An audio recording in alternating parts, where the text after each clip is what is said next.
What is good, Tesla family? It's Ray J back with another video, and this one I'm going to be breaking down what's going on with Tesla, SPY, Nvidia, the QQQ, and a couple of other tickers. I'm going to break down what's going on with the economic calendar so far, what the news is saying about Tesla, and what could end up playing out for tomorrow as we have once again insanely big pieces of data coming out involving the job openings report, involving the services sectors that could cause a very big move for the markets 30 minutes after market open. But before I begin these up all this information, before I talk about what's going on with the data and the current levels on Tesla, let me just mention a couple of things. I am personally not a financial planner, so take nothing I say as financial advice. And also, if you guys can, please check out the Webull link, which is down below and in the description. If you sign up for Webull, the link down below, and deposit any amount of money into the account, you are guaranteed up to 6 free stocks. If you deposit $500 into the account, you're guaranteed 20 free stocks. And putting in $25,000 or more into the account gets you 70 free stocks plus 12 months of level 2 data. Now, this offer ends in just about 2 weeks from now, so check it out before they run out. Anyways, let's break down what's going on with the market. Looking at Tesla, we saw something very interesting. So, for the last couple of weeks, the last month and a half, Tesla has been technically uptrending for quite some time. It's been continuing to make higher highs and higher lows. But you have to remember that we have this support right over here at this white trend line that's going to act as a key level for Tesla. Now, Tesla today was just trading around this area. It still held support on the daily time frame, but it's not looking the strongest, and there is a risk of it potentially breaking this. If Tesla loses this trend line of support, there's going to be a risk of another move to the downside coming, and we have this gap down here to fill in this 224 area. Now, do I think Tesla's going to do that? Well, that's going to depend on the data and the news that comes out moving forward.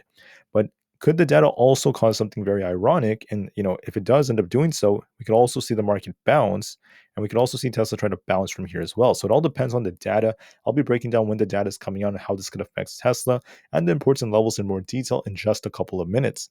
Let's first talk about some important things.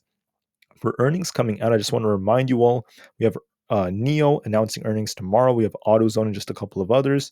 Then we have even more fun ones like GameStop. I know a lot of retail are interested in this one, not to mention like Dollar General and just a few other retailers.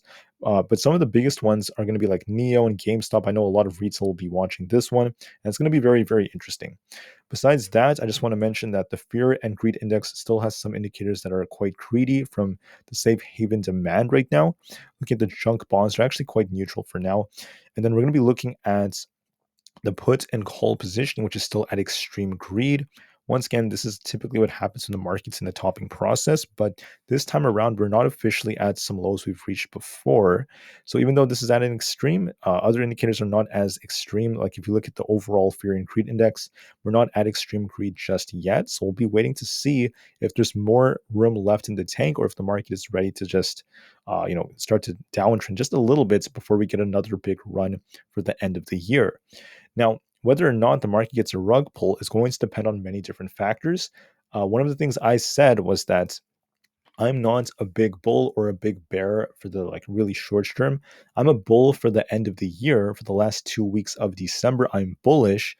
But for the next 2 weeks, for this week and the next week, I'm actually going to be very unbiased. And I made that official in my video on Friday. I said if you want to see a big move to the downside, we need to break particular supports. Thus far, the market hasn't done it yet. If you want to be bullish again, we need to break particular resistances. And I told you to just watch and see and try to be very careful because there's a lot of trickery in the markets. So I still hold that view. I'll show you guys in the charts in just a few minutes. But before the market ends up deciding which way it's going to go, I think the data is going to be the thing that causes that. So the data coming out for tomorrow is going to cause a big move. At 9:45 a.m., 15 minutes after the market opens tomorrow, we have the services PMI report coming out. This is very, very important because all of this data is going to give us a gauge of how the services sector is looking. We're going to understand how on earth these different sectors are going to cause volatility, and the Fed is going to be looking at them very specifically. If we get some weak data, if we're below the forecast, that could be a little bearish. If we're as expected, that could be bullish or kind of in the middle. So we'll be watching this at 9:45. I expect somewhat of a move to be happening. And then the real move is going to happen at 10 o'clock a.m. Eastern Standard Time. We have some big data coming out. We have more services PMI data coming out. And then the two biggest pieces of data will be the jobs numbers. Remember, the jobs numbers affects the Fed's policies. They affect the views of the recession. They affect the headlines. They affect the presidential election and so many different things like that. The jobs numbers, okay, They're coming out at 10 a.m. and we're expecting the job openings to be between 9.3 and 9.4 million. If we get a strong jobs openings data report, this could actually be decent for the markets. If it's very weak, the market may not like it, and you just want to be open-minded just to be safe. Now, there have been times where the market throws all logic away, and I'm sure you guys have seen that before. And if we get decent data, the market could still drop. If we get decent data, the market could still pump. So I would say that let's not worry about what we think is going to happen, predicted, and let's just wait and see. Let's wait for the data to come out, and let's see which way the market goes. Let's just wait, give it some time, because I think that the reaction we get could be very nuanced and very mixed, as we have so many pieces of data coming out at once. All right, so I'm going to be very reactive to this. I'll just be waiting to see. We also have the job quits data coming out. We want this to be around 3.6 million, the same as the previous reports. So watch that very carefully at the same time. We have the economic optimism report, more services data all coming out, and this is going to be very important. This is important for determining if we're getting closer to a recession. This is going to affect different things the Fed does. This could even affect the rate at which the Fed ends up just continuing to reduce their balance sheet. All of these things are going to be impacted by the data, so make sure you're prepared for this and expect some volatility at 10 o'clock a.m. tomorrow. As far as Tesla goes, there's some news that came out. I went over the first headline in my previous video. The second headline is this one. The second main headline for today would be that Tesla may most likely be losing half of the $7,500 tax credit on two Model 3 trims. This is important because when you look at this starting next year, uh, this is going to be a big change for Tesla. And if this ends up happening to Tesla, this could affect demand for them. Buyers are not the only ones with eligible criteria. The EVs also need to be eligible based off things like price, the source of components, and such. As a result, I think that there's a new regulation coming out, especially for the EVs. They're becoming stricter, and they're including more batteries and materials built in the North American regions. And because it's going to be impacted by prices and like these other components, I think that this can make it a little bit more difficult for Tesla. Tesla produces most of its parts in China, and once again, this can negatively affect them. So with the Model 3s out there, right? You have to remember that they may end up losing a part of the tax credit.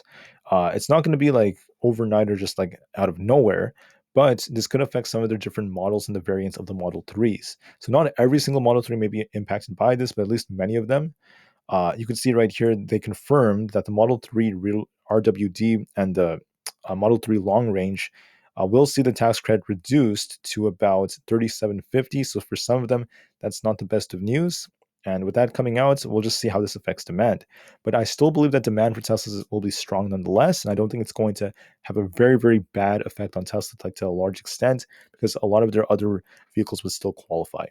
Volume was 104 million, just below average, as Tesla saw a lot of choppy price action today. Very boring day. Short volume is going up just a bit, and we're still seeing analysts saying that Tesla is going to outperform. The price price ratio is dropping as Tesla lost a little bit of strength, and Tuesdays have a tendency of being green about 52% of the time.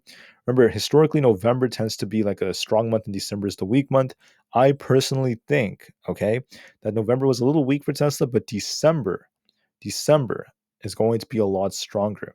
I wouldn't say November was like that weak. It was just like kind of like okay for Tesla. It didn't perform like insanely strongly, but I think that December is going to be even stronger. So if you look at how this thing performed in November, we were up a bit, but it wasn't like an insane run. It was kind of like sideways. So what I would say is that I think that December is going to be even stronger for Tesla. We might start off kind of weak, kind of sideways, but we're going to get an even bigger run towards the end of the year. And I think that Tesla is going to continue to break out. So, what do I think about tomorrow? What is my view of Tesla? This is where I'm going to talk about the very interesting stuff. In my video from Friday, I called out that I'm not going to turn into a mega bear or a mega bull, at least for the short term. For the medium term, I am bullish in the markets. I think that for the end of the year, there's going to be a squeeze. But for the short term, I think that whether we get more, drops or not is going to depend on technicals and also the pieces of news and data. I said if we want a big drop in the markets, we need a catalyst. We need something big to happen to cause the drop, and we'll be watching to see if the data tomorrow is that catalyst. So thus far, Tesla has been making higher highs and higher lows. It's been uptrending and holding support. If you zoom out of the chart, you can see we're still holding this white trend line right here. We have this white trend line where Tesla's been uptrending towards, and there's no sign of Tesla breaking down yet. For resistance, you can't forget that Tesla has that 238 area. If we break above that, we have 240 coming next, then 242, and then 246 could be another target at this imbalance. So for tomorrow, it's very, very simple, guys. Very simple day, okay? Wait 15 minutes after market open to see the first PMI report, and then wait 30 minutes after market open at 10 a.m. once we get the jobs numbers and the ISM data. That is going to determine which way Tesla goes. If we get bad data, hypothetically, let's just say the market sinks, okay? If we get a bearish reaction, if Tesla loses this white trend line, watch this trend line carefully. That's going to be key for Tesla. Then we could turn more bearish. And then our last point of hope for the bulls is going to be 230 for Tesla. If we lose that, if we break below 230, or if we close below it, I'm going to turn bearish. And it looks like our next target is going to be the gap fill into the lower 220s, like around 223 point something. Tesla's going to be sinking quite a bit to fill this gap if we get some kind of break like this and chop around for trying to like bounce. And I think it's going to make a nice bounce later on, but there's going to be a temporary move to the downside if we get bad data and if Tesla gets bad news and we lose this key trend line of support. Remember, the trend line is this white line right here. If we're bullish, what if Tesla is not going to break down like that? What if the data causes the market to pump? If the data causes the market to pump, Tesla could do something like this, where it continues to hold up, and we just see it continue to hold this trend line. Maybe it gets a push back up towards this resistance, and we just get tighter and tighter and tighter, approaching FOMC, and then we get a break like this. That's like the more bullish case. It is looking a little less likely, but it's also a possibility. So you want to be prepared, guys. Make sure you watch the trend line to see if Tesla breaks. And then we'll see what the data causes.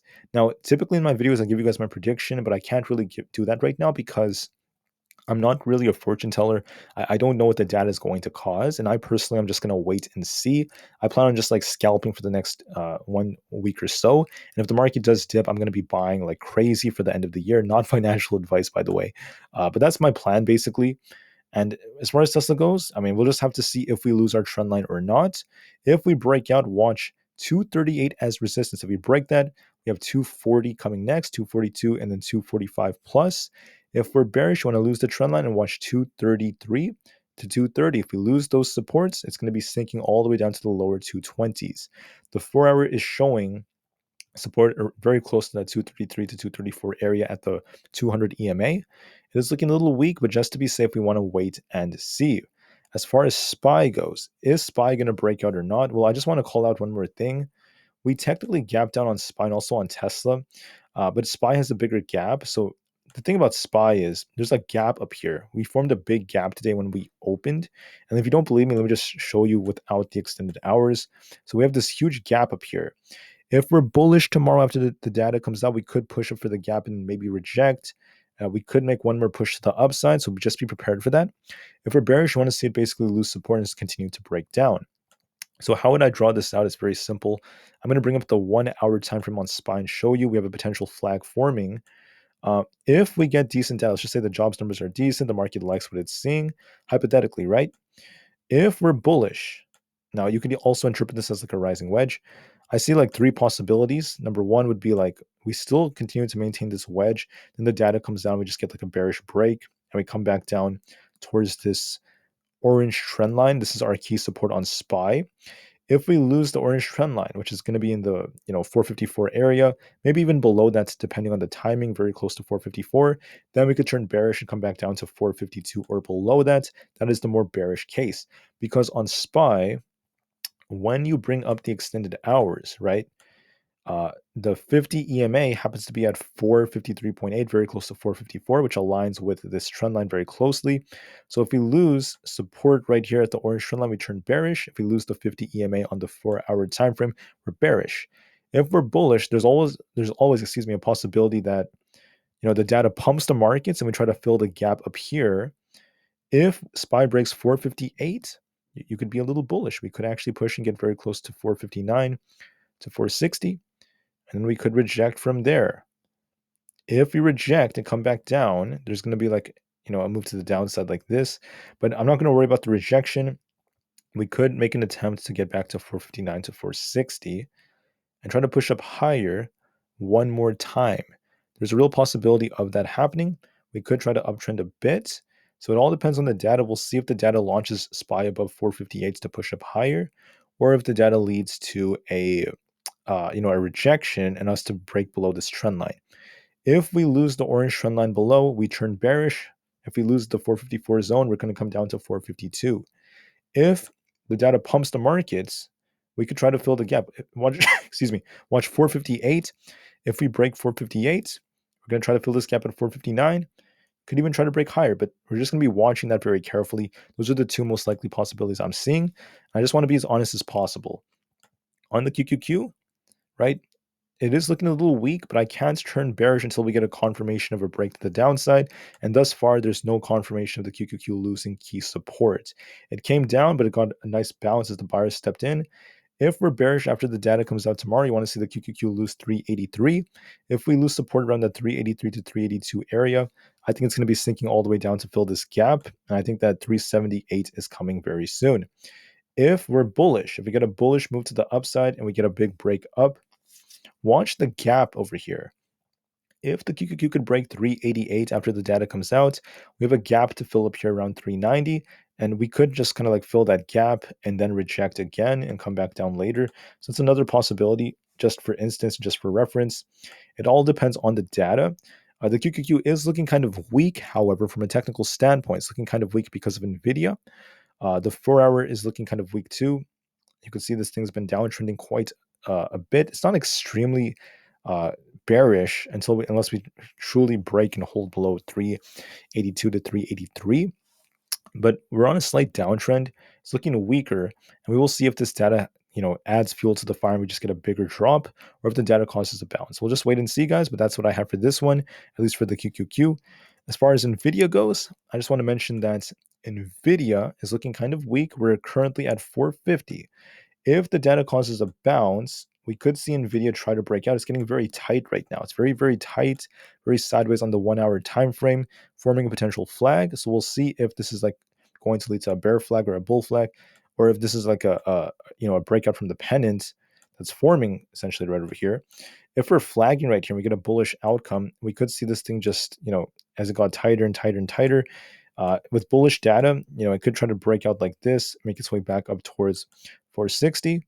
If the data is bearish, it can do the complete opposite and make its way back down towards 450. If we lose that, I think it's going to be testing 444 all over again. So I expect a big move coming to Nvidia. It is looking weak, so watch out for 444, but just to be safe, we'll see what the data causes. Apple was looking weak, but we saw a lot of buyers step in to try to defend it. If we're bullish on Apple, we have a gap all the way up here around this like 191 area. So if it breaks 190, we could turn bullish and try to get back up to 191 to retest our resistance up here. But if we're bearish, you want to see it lose 188, and then it could start sinking for 187.5 in lower levels. I'm personally in the middle. It is possible this is like forming a flag right here, and we're gonna just like kind of like trade sideways like this, and then just like break out and then reject. That's like one possibility. Another possibility would be it just, the move fails and we just get bad data and the whole market sinks and Apple eventually breaks down to 187.5. If we lose that range, 188 to 187.5, it's going to eventually come down towards 185 by Friday, most likely, if we get a bad piece of data, and that's going to be key for Apple. So I don't know if we're going to get a decent piece of data that pumps the markets or not. So just be open-minded just to be safe. You want to be prepared, guys. And that's what I have for the main 5. Now I'm just going to go over just a couple of others very, very briefly. AMC has a bullish looking setup thanks to possibly like GME's earnings. Has a cup and handle like formation. Watch for a back test of like 7.3 before a breakout towards $8. I could see this actually pushing up a little bit. In case you're interested in playing it, I know the share price got decimated after what their CEO did, but there is still some potential for it. On SoFi, look for a little backtest of about 7.75, and it could actually try to get very close to this high up here. So it doesn't look like it's done quite yet. Could get one more pop for like 8.5 and then reject and come back down to 7.5. I think it's either going to pop and drop or just kind of like drop from here. So we'll be watching that very, very carefully. The IWM, the Russell 2000, is looking stronger than SPY and the QQQ. Continuing to hold up. There's no sign of it breaking down. And we have a nice inverse head and shoulders like structure that's breaking out thus far. On the daily time frame, it is still uptrending. We got a nice looking breakouts, and it looks like it's trying to get closer to this level. There's no sign of it breaking down. Could retest 185 and then bounce. We'll see what the data causes. If there's a pullback, it's going to be small because the IWM is outperforming. It could pull back to 182.8 if we turn bearish. For bullish, you want to see it get closer to 190. Thus far in the chart, it hasn't stopped. It looks like it wants to get to 190. We'll see if it can reach that or not, even after the data comes out. But as of right now, the chart looks bullish. I will turn bearish if we lose the 200 EMA and start sinking. As of right now, there's no sign of it slowing down. So just be careful and just know that it's holding up nicely. For Microsoft, on the daily time frame, we have a potential bullish looking candlestick. The odds favor that it might actually backtest like 375 and then reject and come back down lower. I think it could pop and drop, but just to be safe, we'll see if we can try to fill that gap and get back above 370. I think it might pop and drop, and the current candlestick is looking a bit more bullish. For AMD, it looks a little bearish because we're starting to continue to downtrend. Watch 118 is support. If we lose that, then 112.6 is next. Look for a little pop and drop. 112.6 is a real possibility as the daily is looking a little bit more bearish overall. On the VIX, I would say that the VIX is trying to cross, trying to turn bullish, but it's not that convincing to me. Look at how it closed on the daily. Started here, popped up, came back. It started here, started here, popped up, came back down, ended up closing kind of red. Not too convincing of a break, and I want to see it get back above 14 and hold it. For now, it's just barely kind of like shopping, not really doing much. So that's why I'm not like as convinced that the VIX is going to break out yet. There's no sign, no like really big confirmation of a breakout yet. So we just have to wait and see. The SQQQ is looking a little decent. We have a potential bearish looking daily candle. This looks like it might cool off because the market might bounce tomorrow and then eventually go higher. That's why I'm kind of warning you guys about the big data and why you need to be open-minded just to be safe. The dollar is trying to break out, but the problem is it hasn't broken the 20 EMA yet, so we'll just wait and see. Coinbase has a bearish looking daily candlestick and is very overbought on the daily. The RSI is almost at 90. I think that Coinbase might come down to fill this gap at like 132 and then bounce. So it might come down a bit before it bounces. It is due for something like that. Google's looking kind of weak. The daily chart's continuing to sink. And we're going to be watching 125 eventually. It could rebound towards 133, then reject and make its way down to 125 for the next week or so. Amazon's looking a little bearish. It might fill the gap towards 145 to 146, then come back down to 143.5, and then eventually the lower 140s. Look for a pop and drop. On Meta, it could actually come back up towards this gap fill around 324. Could push a little bit, then reject and come back down. But overall, the daily is still looking kind of bearish. I don't fully think that this is like super bullish just yet. And I think that there's a risk of some downside. Same thing on the daily on SPY. So on SPY, guys, I know you guys want to hear me say it's going to crash, it's going to tank. We're due for a pullback. Sure, I agree with that. But here's the thing about it, okay? The last few days have been absolutely berserk. We have an unfilled gap above. So you want to be open-minded to both possibilities, and you want to watch and see if we break supports to turn more bearish. This orange trend line right here, it keeps holding SPY up. We've been touching it and bouncing, touching it and bouncing. We touched it today, we bounced. It's not breaking down officially yet. We're not getting a bigger break to the downside yet. Okay. So I'm going to be waiting to see if we get that break after the data comes out to turn bearish. And I just want to be open-minded and patient moving forward. Same thing with Tesla. What sign is there that Tesla's about to like tank really hard? Well, it is looking kind of weak, but have we officially broken our support? Have we broken below the key levels on Tesla? Not yet. We're still holding this trend line right here. Let me just show you what it looks like. We're still holding the trend line of support, the white trend line. We haven't officially broken yet. It is looking a little weak, but in order for me to turn bearish, I want to see this thing test 230 and then lose it. And then we're going to see this thing start sinking all the way down to the lower 220s. If you're bullish, you want to see it bounce, but like I said before, you just have to wait and see. Tesla does look kind of weak. Some stocks do look weak, but just to be safe, we have to see if we lose support. I'm trying to be as safe as possible because of how crazy the market could be. And my view of the market has not changed, though. I'm still bullish overall. If we pull back for a week or two, it's fine. But I'm very bullish for the ending of the year. I think there's going to be a big bull run, and I think that this is just another buying opportunity that's coming. As crazy as that sounds, guys, that is my view. Thank you all for so much for listening. Remain calm, cool, and collected, and I'll see you guys in the next one. Thank you, and peace out.